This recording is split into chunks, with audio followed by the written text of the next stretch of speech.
MRK Panneerselvam அவர்கள். மிகு பேரவைத் தலைவர்களே, மாண்புமிகு அமைச்சர் அவர்கள் இப்போல்லாம் கணக்கெல்லாம் அவர் ஆடிட்டரில் அவர் கணக்கெல்லாம் சொல்கிறாரு.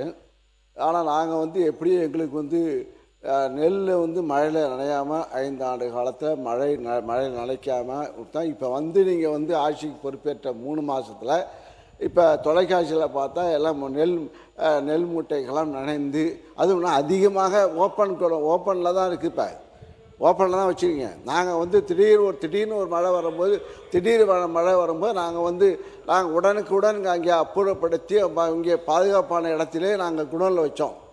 எங்கே சக்கரால குடோனாக இருந்தாலும் சரி, பள்ளிக்கூடமாக இருந்தாலும் சரி, அந்த அளவுக்கு நாங்கள் வைத்து நெல்லை பாதுகாத்தோம். அதனால தான் வெள்ளை அரிசியாக ஒரு கருப்பு அரிசி வந்த காலத்தை போய் வெள்ளை அரிசி வர்ற காரணம் அந்த நெல்லை மழை நனையாமல் முளைக்க விடாமல் இருந்த காரணத்தால் தான் நெல் இப்போ தேசங்களில் இப்போ இங்கே வெள்ளை அரிசி வருவதற்கு உடைய காரணமும் உண்டு. மாண்புமிகு அவை முன்னவர். மாண்புமிகு பேரவைத் தலைவர் அவர்களே, மாண்புமிகு முன்னாள் அமைச்சர் அவர்கள் இங்கே குறிப்பிடுகிற போது முழுமையாக பாதுகாப்பளித்து தூய்மையான ஆட்சி மக்களுக்கு ரேஷன் கடையிலே வழங்கி கொண்டிருக்கிறான்னு சொன்னார்கள்.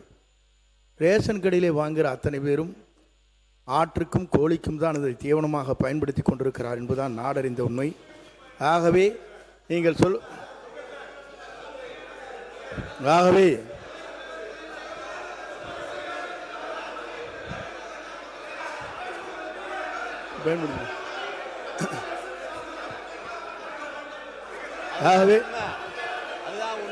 ஆகவேதான்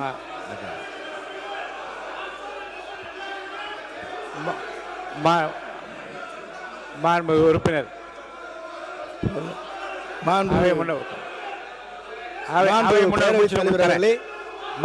முன்னவர் முடித்தவுடன் உறுப்பினர் கோவி ஸ்ரீன் அவர்கள் பேச அவை முன்னவர் முடிங்க. அவை முன்னவர் முடிங்க. அவை முன்னவர் முடிங்க. உட்காருங்க. அவை முன்னவர் நீங்க முடிச்சிட்டீங்களா? முடிங்க. நீங்க முடிங்க. உங்களுக்கு தரேன், வாய்ப்பு தரேன். அவை முன்னவர் பேசி முடித்து உங்களுக்கு வாய்ப்பு தரேன். நீங்க ரெண்டு பேருமே பேசலாம். உட்காருங்க. அவை முன்னவர் பேசி முடித்தவுடன் 2 பேர், நீங்க கோவை செடியன் நீங்களும் பேசலாம், அவரும் பேசலாம். 2 பேருக்கும் உட்காருங்க. நீங்க உட்காருங்க. பேரவைத் தலைவர் அவர்களே உட்காருங்க. சொல்லுங்க. நீங்க சொன்னீங்க, அதுக்காக சொல்லியிருக்கேன். அதற்காகத்தான் நம்முடைய முதலமைச்சர் அவர்கள் சன்னரக நெல்லை உற்பத்தி செய்ய வேண்டும் என்பதற்காகத்தான் இந்த தொகையை உயர்த்தி கொடுத்து, எதிர்காலத்தில் சன்னரகை தான் இந்த மக்கள் வேண்டும் என்று விரும்புகிறார்கள். அண்டை மாநிலங்களிலிருந்து அந்த அரிசி வருகிறது, பல இடங்களிலிருந்து வாங்கப்படுகிறது. நம்முடைய சன்னரகம் என்பது உற்பத்தி குறைவாக இருக்கிறது என்பதுதான் உண்மை. ஆகவே அதை உற்பத்தி செய்ய வேண்டும் என்ற நோக்கத்தோடு தான் அந்த பணிகளை மேற்கொண்டார்கள். மாண்பு உறுப்பினர் அவர்கள் சொல்லுகிற போது இல்லை அதை மாற்றி ஒரே சொல்லிடுறேன். மாண்பு பேரவைத் தலைவர் அவர்களே, நான் சொன்னதில் உங்களுக்கு அதில் இருக்கும்.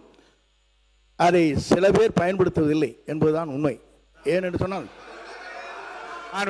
எம்ஆர்கே பன்னீர்செல்வம் அவர்கள், எம்ஆர்கே பன்னீர்செல்வம் நீங்க பேசுங்க. எம்ஆர்கே பன்னீர்செல்வம் அவர்கள் மட்டும் பேசலாம். உங்களுக்கு துணையாக பின்னாடி யாரும் பேச அனுமதிக்கும். திரும்பி பாருங்க, கொஞ்சம் திரும்பி பாருங்க. நீங்க மட்டும் பேசுங்க. பேரவைத் தலைவர்களே, இங்கே முன்னாள் அமைச்சர் நேரு கூட அந்த ரேஷன் அரிசி தான் சாப்பிட்றேன். ஏன்னா சுகர் கம்மியாகும்ட்டு, அதை சுகரை கம்மியாகும்னு சொல்லி அது மோட்டா அரிசி சாப்பிட்றாரு. அதனால் எல்லாரும் உறுப்பினர் கே நேரு அவர்கள் பேச. மாண்புமிகு பேரவைத் தலைவர்களே, அவை முன்னவர் என்ன அர்த்தத்தில் அப்படி சொல்கிறார்? ஆட்டுக்கும் மாட்டுக்கும் எல்லாம் என்பதெல்லாம் இல்லை. குறிப்பாக உங்களுக்கு அரிசி எப்படி கொடுப்போம் என்று சொன்னால், நானும் இந்த உணவுத்துறை 30 வருடத்துக்கு முன்பு நான் பார்த்தேன். எனவே சொல்வது, கருப்பாக இருக்கிற அரிசியை கடைசி நேரம் வேறு வழியாக, அப்போதெல்லாம் அந்த அரிசி கிடைப்பது கஷ்டம். சென்ட்ரல் போர்லேருந்து கிடைக்கிறது கஷ்டம். அப்போ அது 1 மாதத்துக்கு 1/2 மாதத்துக்கு கொடுப்பாங்களே தவிர, நம்முடைய மாண்புமிகு உணவுத்துறை அமைச்சர் சக்கரபாணி வந்த பிறகு பாதுகாப்பான குடோன் எந்த காலத்திலும் எந்த உணவு, அவரும் உணவு அமைச்சராக இருந்தார், நானும் உணவு அமைச்சராக இருந்தேன். ஆனால் அவர் தான் நிறையா கட்டினார். அவருடைய காலத்தில் நம்முடைய தளபதி அவர்கள் அதற்காக நிதி ஒதுக்கி நெல்லை நனையாமல் கொண்டு சென்றது சக்கரபாணி. நம்முடைய நான் சொல்லிடுறேன், நான் ஒரு நிமிஷம் சொல்லிடுறேன், நீ சொல்லு.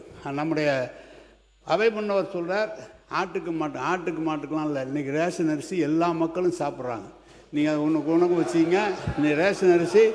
காரணம், ரேஷன் அரிசி சாப்பிடுகிற போது அந்த சர்க்கரை அளவு குறைகிற காரணத்தால் எல்லா மக்களும் அதை எடுத்துக்கொண்டிருக்கிறார்கள். நீ எப்படி காலையில் எழுந்திரிச்சோன்னா நெல்லிக்காய் ஜூஸ் குடிப்போன்னு பேட்டி கொடுக்குறியா, அது மாதிரி இன்றைக்கு ரேஷன் அரிசியை எல்லா மக்களும் பயன்படுத்தி கொண்டிருக்கிறார் என்பது உண்மை.